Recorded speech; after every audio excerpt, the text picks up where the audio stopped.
Assalamualaikum warahmatullahi wabarakatuh.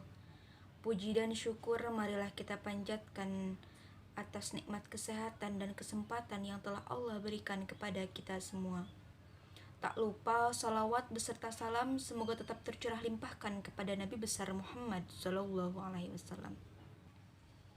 Saya ucapkan selamat malam kepada Ibu Eni Septiningsih STP selaku dosen mata kuliah statistika yang kami hormati dan teman-teman yang kami cintai.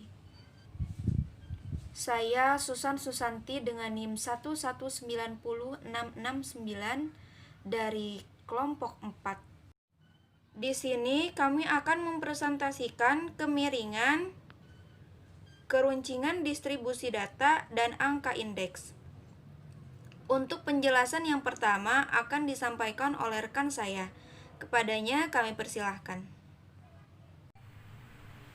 Maksud dan tujuan masalah. Yang pertama, tujuan dari penulisan ini guna untuk melengkapi dan memenuhi salah satu syarat untuk memperoleh nilai UAS atau ujian akhir semester.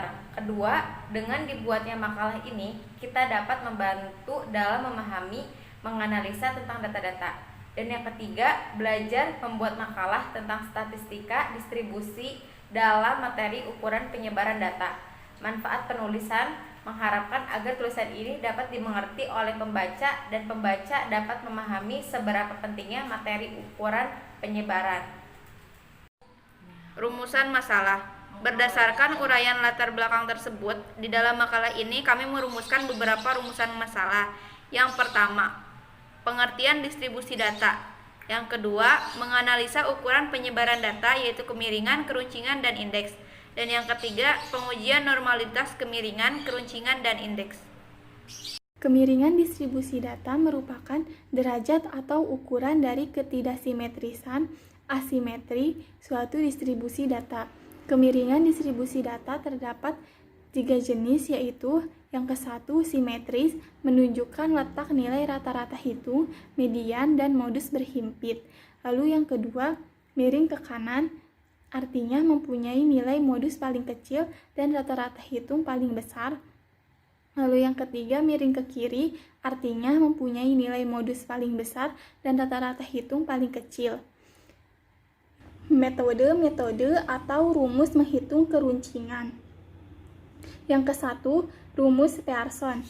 Alpha sama dengan X bar dikurangi modus dibagi simpangan baku, atau alpha sama dengan 3 dikali X bar dikurangi median dibagi simpangan baku. Artinya alpha sama dengan derajat kemiringan Pearson. Bila alpha sama dengan 0, maka distribusi datanya simetri. Bila alpha lebih kecil dari 0, maka distribusi datanya miring ke kiri. Bila alpha lebih besar dari 0, maka distribusi datanya miring ke kanan. Yang kedua, rumus momen. Derajat kemiringan sama dengan sigma dikali X dikurangi X bar pangkat 3 dibagi banyak data dikali simpangan baku pangkat 3. Yang ketiga, rumus Bowley. Alpha 3 sama dengan kuartil 3 ditambah kuartil 1 dikurangi 2 dikali kuartil 2 dibagi kuartil 3 dikurangi kuartil 1. Selanjutnya ada tadi kasus data tunggal yang menggunakan rumus Pearson. Tentukan derajat kemiringan dan jenisnya dari data berikut. Ada 6, 6, 2, 4, 3, 8, 1, 5, 7, 9. Nah, yang pertama kita cari X bar atau mean atau rata-ratanya dulu dari data tersebut. Jadi 2 ditambah 3 tambah 3 tambah 4 tambah 5 tambah 6 tambah 6 tambah 7 tambah 8 tambah 9. Seluruh datanya ditambah lalu dibagi banyaknya data, yaitu banyaknya data ada 10. Sama dengan 53 per 10. 53 dibagi 10 sama dengan 5,3. Jadi X barnya itu kita dapat 5,3. Lalu mediannya yaitu nilai tengahnya 1/2 di 1/2 dikali 5 tambah 6 sama dengan 11/2. 11 dibagi 2 5,5. Jadi mediannya kita dapat 5,5. dan modusnya atau data paling banyaknya yaitu 6. Sekarang kita mencari standar deviasi diperoleh dari varian, yaitu S kuadrat sama dengan sigma X min X kuadrat per N min 1. Jadi semua datanya 1 dikurangi X bar atau min 1 dikurangi 5,3 pangkat 2 dikurangi 5,3 pangkat 2 sampai seluruh data sampai 9 dikurangi 5,3 pangkat 2 dibagi 10 adalah jumlah data dikurangi 1 dari rumus. Jadi hasilnya 61,3 sama dengan hasilnya 61,3 bagi 9. 61,3 bagi 9 sama dengan 6,8. Tadi kita sudah mencari variannya. Lalu untuk mencari standar deviasinya, yaitu S sama dengan akar dari S pangkat 2. Akar dari 6,8 yaitu 2,6. Lalu selanjutnya kita masukkan ke rumus kemiringan data persen. Rumusnya A sama dengan 1 per S kurung buka X bar min modus. Yang pertama pakai modus terlebih dahulu. X barnya 5,3 dikurangi modusnya 6 per S nya 2,6 sama dengan min 0,7 per 2,6 sama dengan min 0,26. Yang kedua kita menggunakan rumus dengan menggunakan median. A sama dengan 3 per S kurung buka X bar min median. Jadi 3 kurung buka X barnya 5,3 dikurangi mediannya 5,5 per S nya 2,6 sama dengan min 0,6 per 2,6 sama dengan 0,25. Lalu selanjutnya kita masukkan ke rumus kemiringan data persen. Rumusnya A sama dengan 1 per S kurung buka X bar min modus. Yang pertama pakai modus terlebih dahulu. X barnya 5,3 dikurangi modusnya 6 per S nya 2,6 sama dengan min 0,7 per 2,6 sama dengan min 0,26. Yang kedua kita menggunakan rumus dengan menggunakan median. A sama dengan 3 per S kurung buka X bar min median. Jadi 3 kurung buka X barnya 5,3 dikurangi mediannya 5,5 per S nya 2,6 sama dengan min 0,6 per 2,6 sama dengan 0,23. X bar min modus. Yang pertama pakai modus terlebih dahulu. X barnya 5,3 dikurangi modusnya 6 per S nya 2,6 sama dengan min 0,7 per 2,6 sama dengan min 0,26. Yang kedua kita menggunakan rumus dengan menggunakan median. A sama dengan 3 per S kurung buka X bar min median. Jadi 3 kurung buka X barnya 5,3 dikurangi mediannya 5,5 per S nya 2,6 sama dengan min 0,6 per 2,6 sama dengan 0,25. Lalu selanjutnya kita masukkan ke rumus kemiringan data persen. Rumusnya A sama dengan 1 per S kurung buka X bar min modus. Yang pertama pakai modus terlebih dahulu. X barnya 5,3 dikurangi modusnya 6 per S nya 2,6 sama dengan min 0,7 per 2,6 sama dengan min 0,26. Yang kedua kita menggunakan rumus dengan menggunakan median.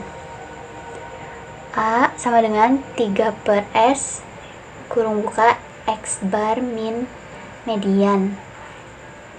Jadi 3 kurung buka X barnya 5,3 dikurangi mediannya 5,5 per S-nya 2,6 sama dengan min 0,6 per 2,6 sama dengan 0,23.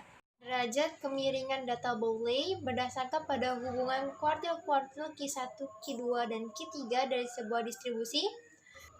Berikut adalah rumus Bowley, yaitu kuartil 3 ditambah kuartil 1 dikurangi 2 dikali kuartil 2 dibagi kuartil 3 dikurangi kuartil 1, atau bisa dengan kuartil 3 dikurangi 2 dikali kuartil 2 ditambah kuartil 1 lalu dibagi kuartil 3 dikurangi kuartil 1. Berikut adalah contoh data tunggal rumus Bowley. Di sini ada data yang sudah terurut, yaitu 30, 35, 40, 45, 50, 55, 60, 65, 70, 80, 85, 95, dan 100.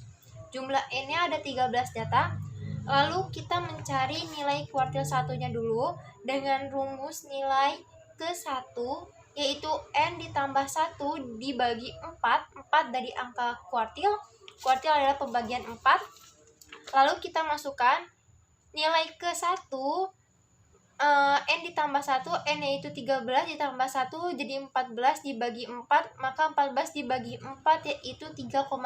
Setelah mendapat 3,5, kita masukkan ke dalam rumus, yaitu kuartil 1 sama dengan X3 ditambah 0,5 X4 dikurangi X3. X3 itu kita dapat dari 3,5 dan 0,5-nya itu dari belakang angka 3.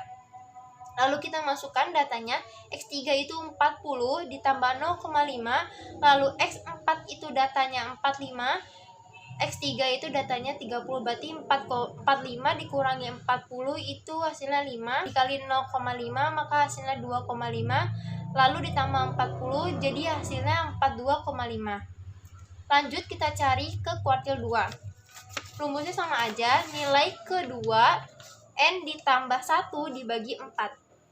Nilai kedua N ditambah 1, 14 dikali 2 hasilnya 28 dibagi 4, 28 dibagi 4 hasilnya 7.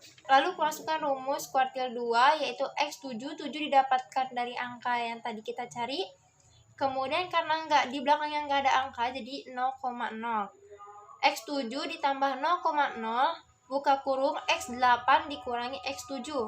Kita masukkan X7 nilainya itu 60 ditambah 0,0, lalu X8 itu 65 dikurangi X7 nya 60 ditambah 0,0 sama dengan 60. Jadi kita dapat nilai kuartil 2 nya itu 60. Lalu kita cari kuartil ketiga. Kuartil ketiga yaitu nilai ketiga dikali N ditambah 1 per 4. 3 dikali 14 hasilnya 42, kemudian dibagi 4 maka hasilnya 10,5.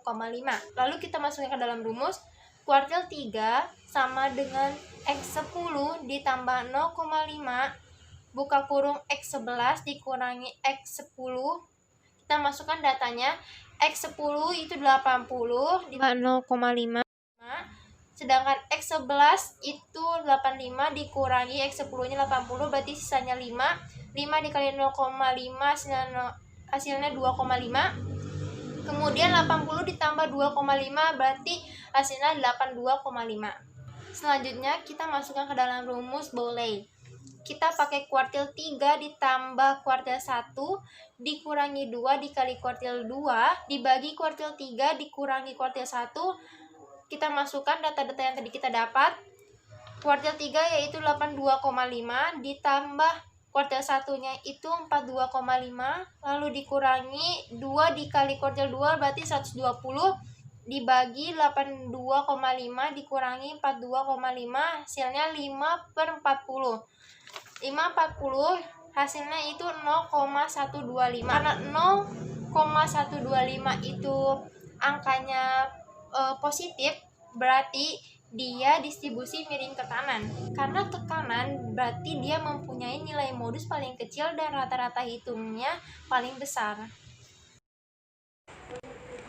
Selanjutnya, ada studi kasus data berkelompok, derajat kemiringan data persen. Di situ ada soal nilai ujian frekuensinya. Nah, kita buat dulu X-nya, frekuensinya, U-nya, U kuadratnya FU dan FU kuadrat, karena itu merupakan data untuk dimasukkan ke dalam rumusnya. Nah, setelah sudah dicari, hasilnya yaitu FU-nya min 32 dan FU kuadratnya 134. Lalu langsung aja kita cari rata-rata nilainya, yaitu X bar sama dengan M plus C sigma FU per sigma F, sama dengan M-nya 75,5 plus 10 kurung buka min 32 per 40 sama dengan 75,5 dikurangi 8. Jadi nilai rata-ratanya yaitu 67,5. Selanjutnya yaitu rumus tanda deviasi. Rumusnya yaitu C akar sigma FU kuadrat per N dikurangi kurung buka sigma FU per N kuadrat, sama dengan C yaitu banyak datanya 10 akar 134 dari FU kuadrat per 40 nya dari N dikurangi min 32 nya dari FU per 40 nya dari N, sama dengan 10 dikali 1,62 sama dengan 16,2. Jadi S nya sama dengan 16,2. Lanjut kita mencari mediannya. Mediannya sama dengan B tambah setengah N dikurangi sigma F2 kali C per F ME, sama dengan 60,5 ditambah setengah kali 40 per 12 per 8 kali 10. Hasilnya 60,5 tambah 10. Jadi sama dengan mediannya 70,5. Lanjut ke modus. Modusnya yaitu L tambah D1 per D1 plus D2 kali C. Jadi L-nya 70,5 tambah 4 per 4 plus 5 kali 10.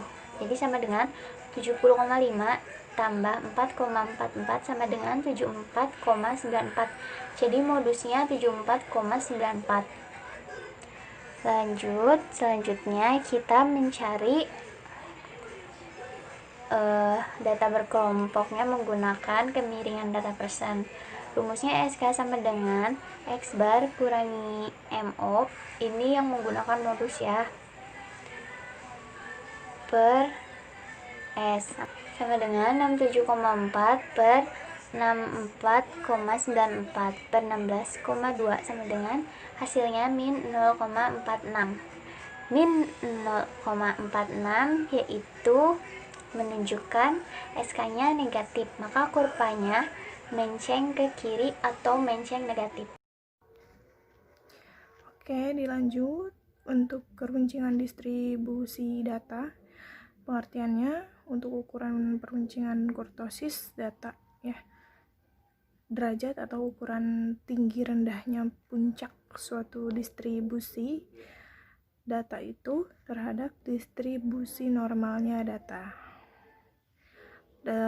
Bisa juga disebut dengan kurtosis ya. Kemudian derajat keruncingan ada 3 jenis dan ini ada gambarnya.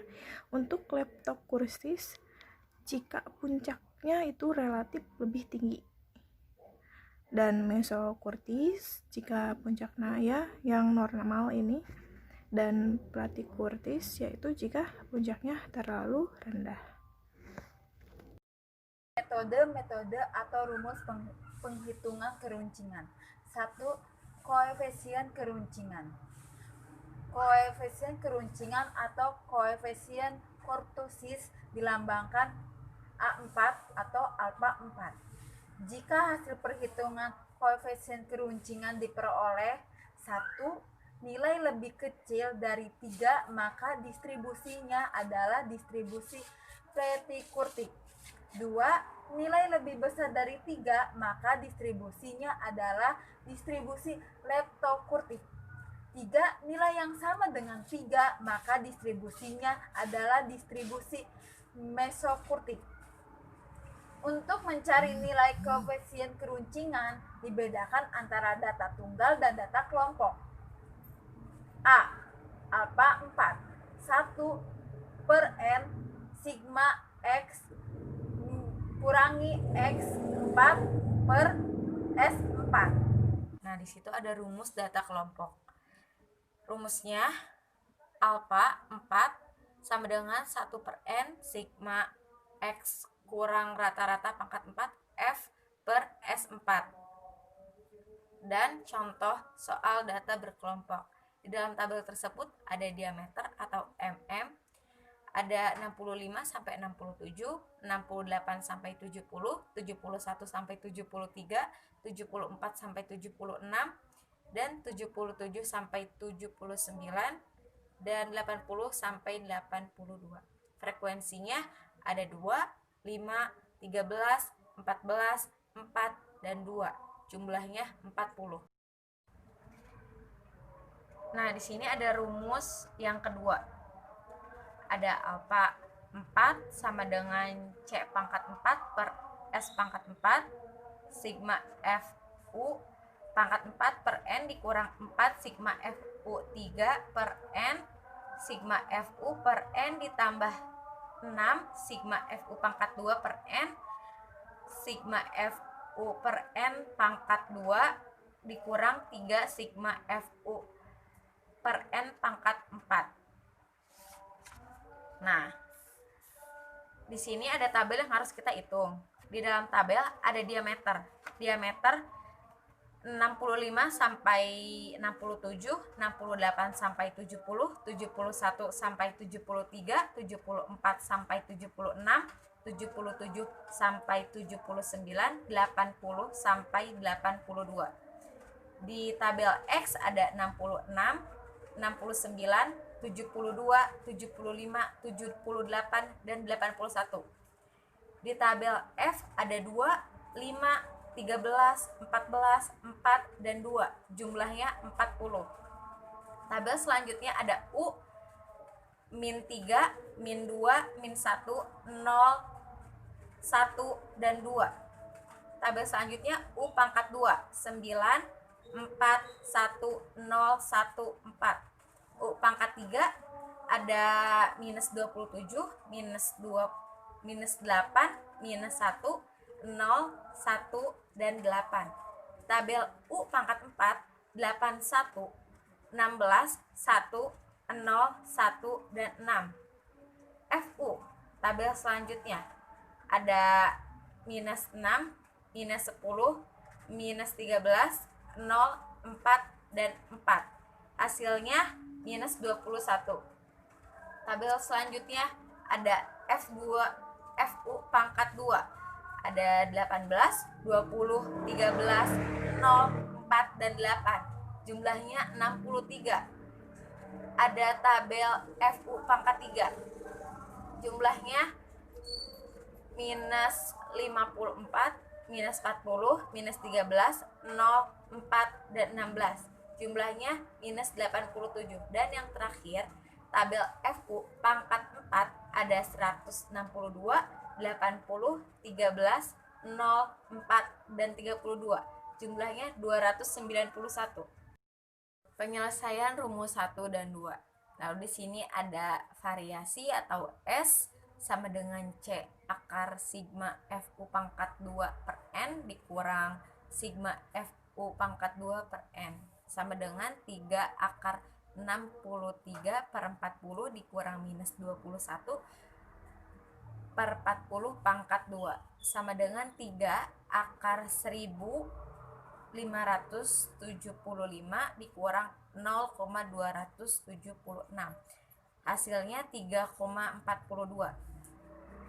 Nah, di sini ada alfa 4 sama dengan C pangkat 4 dikurang S pangkat 4 sigma FU 4 per N dikurang 4 sigma FU 3 per N sigma FU per N ditambah 6 sigma FU pangkat 2 per N sigma FU pangkat 2 per N dikurang 3 sigma FU per N pangkat 4 sama dengan 3 pangkat 4 per 3,42 pangkat 4. 291 per 40 dikurang 4, lalu minus 87 dikurang 40, minus 21 dikurang 40, ditambah 6, 63 per 40, minus 21 per 40 pangkat 2, dikurang 3, minus 21 per 40 pangkat 4, sama dengan 81 per 136,81 kurung buka 2,7075 ditambah 2,6046 dikurang 0,2279, hasilnya 3,0102. Dan di sini karena 3,01 maka keruncingan kurvanya yang terbentuknya adalah mesokurtik. Angka indeks 1. Pengertian. Angka indeks adalah angka yang dibuat sedemikian rupa sehingga dapat dipergunakan untuk melakukan perbandingan antara kegiatan yang sama, produksi, ekspor, hasil penjualan, jumlah uang beredar, dan lain-lain dalam waktu yang berbeda, atau ukuran yang menyatakan tingkat perubahan harga, kuantitas, atau nilai pada sebuah periode dibandingkan dengan periode tertentu atau periode dasar. Satuan angka indeks persen, namun dalam prakteknya jarang dipakai. Dalam membuat angka indeks diperlukan dua macam waktu, yaitu 1. Waktu dasar atau base period adalah waktu di mana suatu kegiatan atau kejadian digunakan sebagai dasar perbandingan. Yang kedua, waktu yang bersangkutan atau sedang berjalan atau current period adalah waktu di mana suatu kejadian dipergunakan sebagai dasar pembandingan terhadap kegiatan atau kejadian pada waktu dasar. Unsur-unsur tahun dasar. 1. Tahun dasar atau base year. Tahun yang menjadi dasar pembandingan berfungsi sebagai penyebut angka indeks pada tahun ini adalah 100%. Yang kedua, pemilihan tahun dasar dapat berdasarkan pada hal-hal berikut. Tahun dengan kondisi perekonomian yang relatif stabil, tidak terlalu jauh dengan tahun-tahun tertentu, tahun di mana terjadi perubahan penting. Yang ketiga, tahun tertentu atau given year, tahun yang variabel. Contoh, jumlah produksi barang A yang dihasilkan oleh PT Bonbon selama tahun 2005 dan tahun 2006 masing-masing adalah 150 ton dan 225 ton. Hitunglah indeks produksi pada tahun 2005 dan 2006. Jawab, produksi tahun 2005 adalah 150 ton, produksi tahun 2006 sama dengan 225 ton. Waktu yang bersangkutan 2005 sama dengan 150, waktu dasar 2006 sama dengan 225. Caranya adalah 150 dibagi 225 dikali 100% sama dengan 66,67%. Ada penurunan produksi sebesar 33,33%. Indeks produksi pada tahun 2006 adalah produksi tahun 2005 sebesar 150 ton, produksi tahun 2006 sama dengan 225 ton, waktu yang bersangkutan 2006 sama dengan 225, waktu dasar 2005 sama dengan 150. Caranya yaitu 225 dibagi 150 dikali 100% sama dengan 150%. Indeks harga atau price index mengukur perubahan harga barang. Misalnya, indeks harga konsumen, indeks harga perdagangan besar, indeks harga yang dibayar dan diterima petani. Yang kedua, indeks kuantitas atau quantity index mengukur kuantitas suatu barang yang diproduksi, dikonsumsi, maupun dijual. Misalnya, indeks produksi beras, indeks konsumsi kedelai, indeks penjualan jagung. Yang ketiga, indeks nilai atau value index, perubahan nilai dari suatu barang, baik yang dihasilkan, diimpor maupun diekspor. Misalnya, indeks nilai ekspor kopra, Indeks nilai impor beras. Indeks tidak tertimbang. Yang pertama, indeks tidak tertimbang yaitu dalam pembuatan tidak masukkannya faktor yang mempengaruhi naik turunnya angka indeks. Yaitu ada 3, yang pertama angka relatif, yang kedua angka agregat, dan yang ketiga rata-rata relatif. Yang kedua, indeks tertimbang. Indeks tertimbang masuknya faktor yang mempengaruhi naik turunnya angka indeks. Yang pertama, metode agregat sederhana tertimbang. Yang kedua, metode Las Peires dan metode Pesci. Yang keempat, metode Drebich. Yang kelima, metode Irving-Fisher. Dan yang keenam, metode Marcel Edwins dan metode Wells. Indeks harga relatif sederhana ialah indeks yang terdiri dari satu macam barang saja tanpa memperhitungkan bobot setiap barang atau jasanya, baik untuk indeks produksi maupun dengan harga, misalnya indeks bobot beras, indeks produksi karet, indeks produksi ikan, dan lain-lain. Kedua, indeks agregatif merupakan indeks yang terdiri dari beberapa barang kelompok. Misalnya indeks harga 9 macam, bahan pokok, indeks impor Indonesia, indeks ekspor Indonesia, indeks harga bahan makanan, dan indeks biaya hidup. Indeks masih penjualan suatu perusahaan lebih dari satu barang yang terjual, dan lain-lain. Yang ketiga, indeks kuantitas relatif sederhana digunakan untuk melihat perkembangan kuantitas barang dan jasa dengan dibandingkannya dengan tahun dasar. IK sama dengan K per K dikali 100%. Indeks harga dan kuantitas relatif sederhana. Contohnya seperti berikut ini. Penjelasannya yaitu indeks sederhana bulan Februari dengan waktu dasar bulan Januari 3.800 per 3.500 dikali 100% sama dengan 109. Indeks kuantitas bulan Februari dengan waktu dasar bulan Januari 52 per 50 dikali 100% sama dengan 104. Oke, kita lanjut untuk beberapa hal penting tentang indeks harga. Nah, untuk ini ada beberapa ya. Satu, pemilihan tahun dasar. Nah, untuk tahun dasar sebaiknya tidak jauh dari periode saat ini atau current period. Kemudian penentuan tahun dasar. Sebaiknya dilakukan penyesuaian atau pembaruan secara teratur. Kemudian perubahan kualitas. Asumsi dasar indeks harga ini dihitung untuk komoditas yang sama pada setiap periodenya. Juga perbaikan kualitas secara substansial akan mengakibatkan meningkatnya harga sebuah periode. Kemudian pemilihan komoditas. Nah, untuk ini jika banyaknya kelompok komoditas sangat besar, maka cukup dipilih kelompok yang dianggap mewakilinya saja, tapi secara proportif ya.